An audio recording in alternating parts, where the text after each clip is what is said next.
कि आपने नरेंद्र मोदी को पहले ही कैसे प्रधानमंत्री घोषित किया, वो लोकतांत्रिक प्रोसेस क्यों नहीं अपनाया जिसका हवाला कांग्रेस दे रही है? और दूसरा सवाल, क्या वाकई में बीजेपी प्रियंका गांधी को यूपी तक लिमिटेड करना चाहती थी, जिसमें वो फेल हो गई?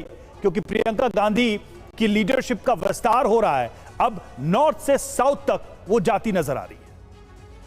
देखिए, इनके इस डिसीजन से बिल्कुल क्लियर हो गया है कि परिवार की विरासत का हकदार बेटा ही हो सकता है, बेटी नहीं। ये इनका अपनी सोच है, क्योंकि रायबरेली इनकी अपनी सीट रही है सोनिया गांधी जी की, तो इन्होंने अपने बेटे को वहां पर भेजा है, अपनी बेटी को नहीं भेजा। इसलिए परिवार बात तो है ही, साथ में बेटा ही होगा हकदार, बेटी नहीं हो सकती। जो प्रियंका गांधी इतने सालों से इन्होंने मन से महिला होते हुए उन्होंने अपनी उम्र बताई, मैं इतनी उम्र की हो गई हूँ और मैं राजनीति में हूँ, मैं इतनी उम्र हो गई है मेरी और मैं राजनीति में हूँ। उन्हें उतनी उम्र बतानी पड़ी, उन्होंने उनको अपनी इच्छा बतानी पड़ी।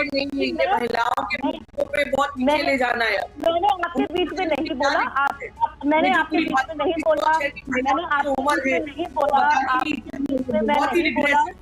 आपके बीच में मैंने नहीं बोला। आप मुझे बोलने दीजिए एक एक करके जी रुचिका जी। जो राहुल गांधी साउथ पे जाते थे तो उत्तरी भारत के लोगों को, उनकी जनता को निचले स्तर का जताते थे, कहते थे कि मुझे वहां पर आके बहुत इंटेलेक्ट महसूस होता है।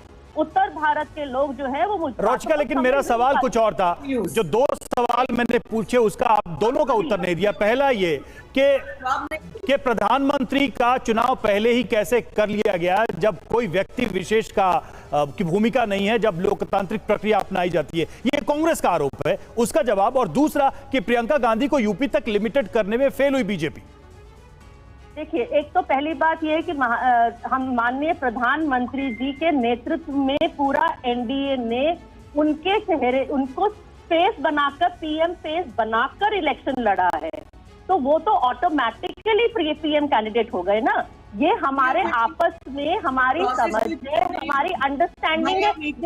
देखिए, मैं बीच में नहीं बोल रही हूँ, मैं किसी के बीच में नहीं बोल रही हूँ। आप मुझे प्लीज मेरी बात कंप्लीट करने दीजिए, क्योंकि आप जब बोलेंगी मैं अपनी जवाब तो सुन लीजिए ना उनका, फिर इससे वक्त जाया होता है। जी, पूरा करने दीजिए। बीच में मैं बोलूंगी, आपके लिए मुश्किल हो जाएगी, फिर मैं आपको बोलने नहीं दूंगी, इसलिए मुझे बोलने दीजिए। नहीं बोलिए रोचिका जी, जल्दी से कंप्लीट करें।